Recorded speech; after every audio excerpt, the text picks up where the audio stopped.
Dear student, welcome my YouTube channel Home School Nazakat Ali. In this video, we will learn about social science, Unit First, India and the contemporary world, history, section 1, event and process, chapter number 1, the French Revolution, and topic is very short question answer.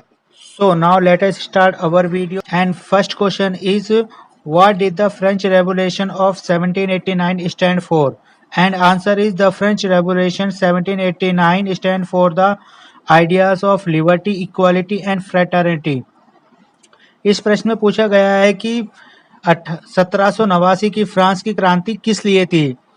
तो उत्तर है कि 1789 की France की क्रांति के जो विचार थे वो आजादी, समानता और बंधुत्वता थी.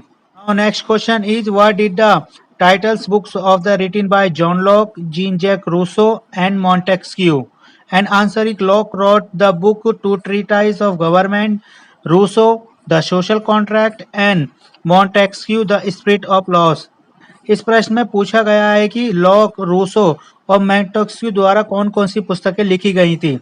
तो जॉन लॉक द्वारा हमारा टू ट्रीटाइज ऑफ गवर्नमेंट लिखी गई थी, रूसो के द्वारा द सोशल कॉन्ट्रैक्ट लिखी गई थी और मोंटेस्क्यू के द्वारा द स्पिरिट ऑफ लॉस लिखी गई थी. Now question number 3, the name of the leader of Jacobin club.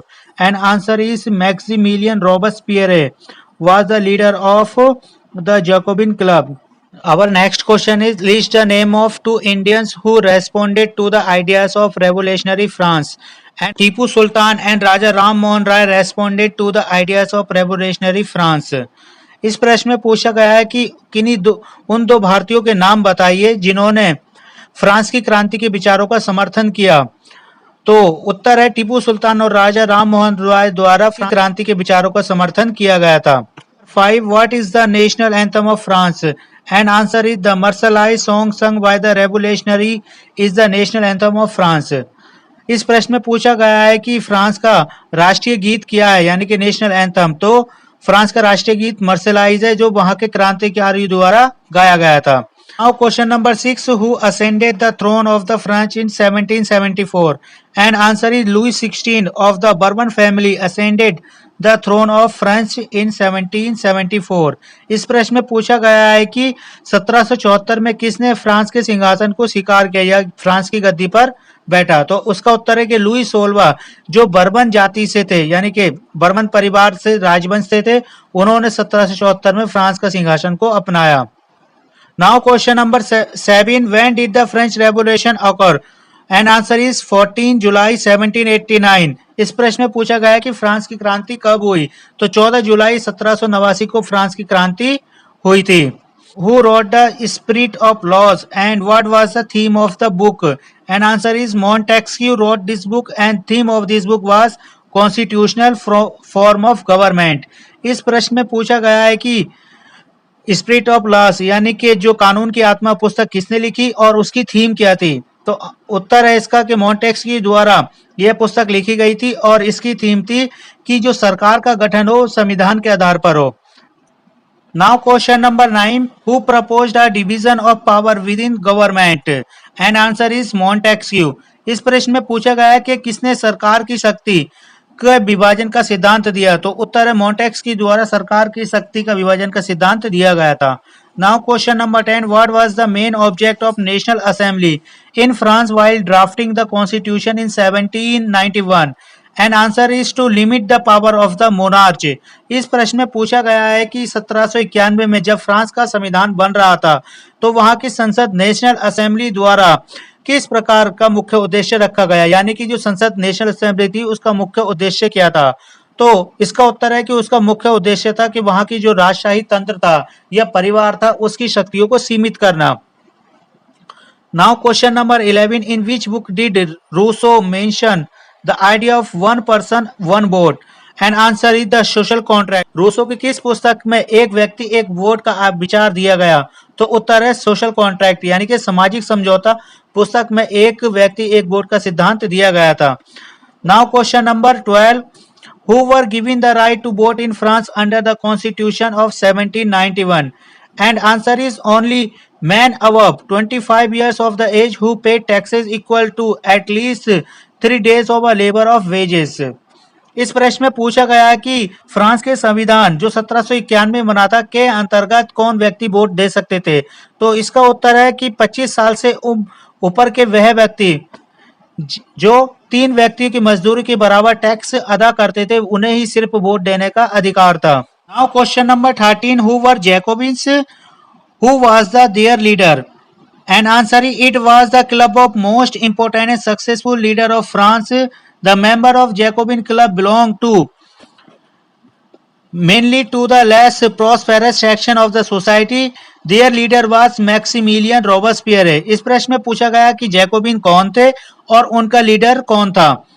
तो जैकोबिन एक क्लब यानी कि एक दल का नाम था, इसके अंदर फ्रांस के सफल नेता शामिल थे और इसके सदस्यों का संबंध वहां के मुख्य संपदाधारी जो समाज के यानी कि जो संपदाधारी समाज के व्यक्ति थे उनका संबंध इससे था और इसका जो मुख्य लीडर था वो मैक्सिमिलियन रोबेस्पियर था। Now question number 14, when was Napoleon defeated? An answer is in 1815 in the battle of Waterloo. इस प्रश्न में पूछा गया है कि नेपोलियन कब हारा? तो उत्तर है नेपोलियन 1815 में वाटरलू के युद्ध में हारा। Now question number 15, what was tithe? And answer is, church extracted its share of taxes called the tithe from present. इस प्रश्न में पूछा गया tithe क्या था? तो उत्तर है चर्च के द्वारा लिया गया किसानों से कर जिसे वो आपस में विभाजित करते थे, tithe कहलाता था। Now question number 16, who enjoyed the certain privilege by birth of French society during the late 18th century? And answer is, the member of the first two state that were clergy and nobility enjoyed the certain privilege by birth.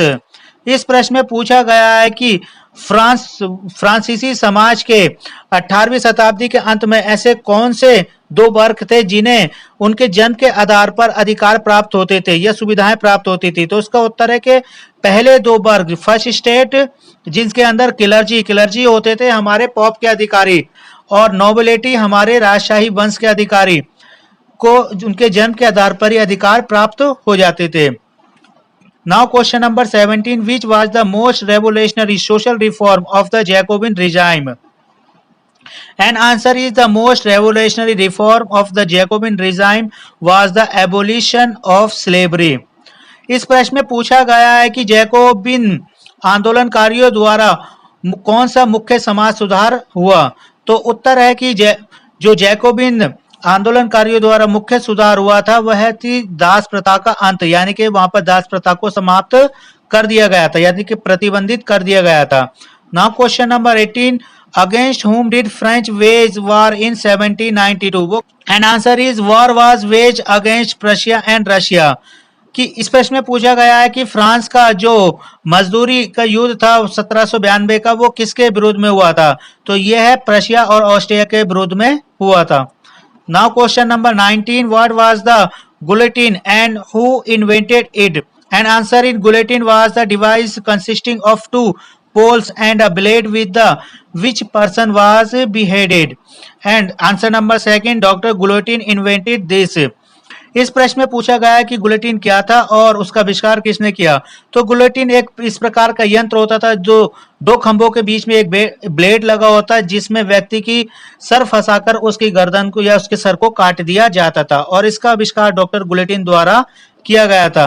Now question number 20, what important change occurred in France on 21 September 1792?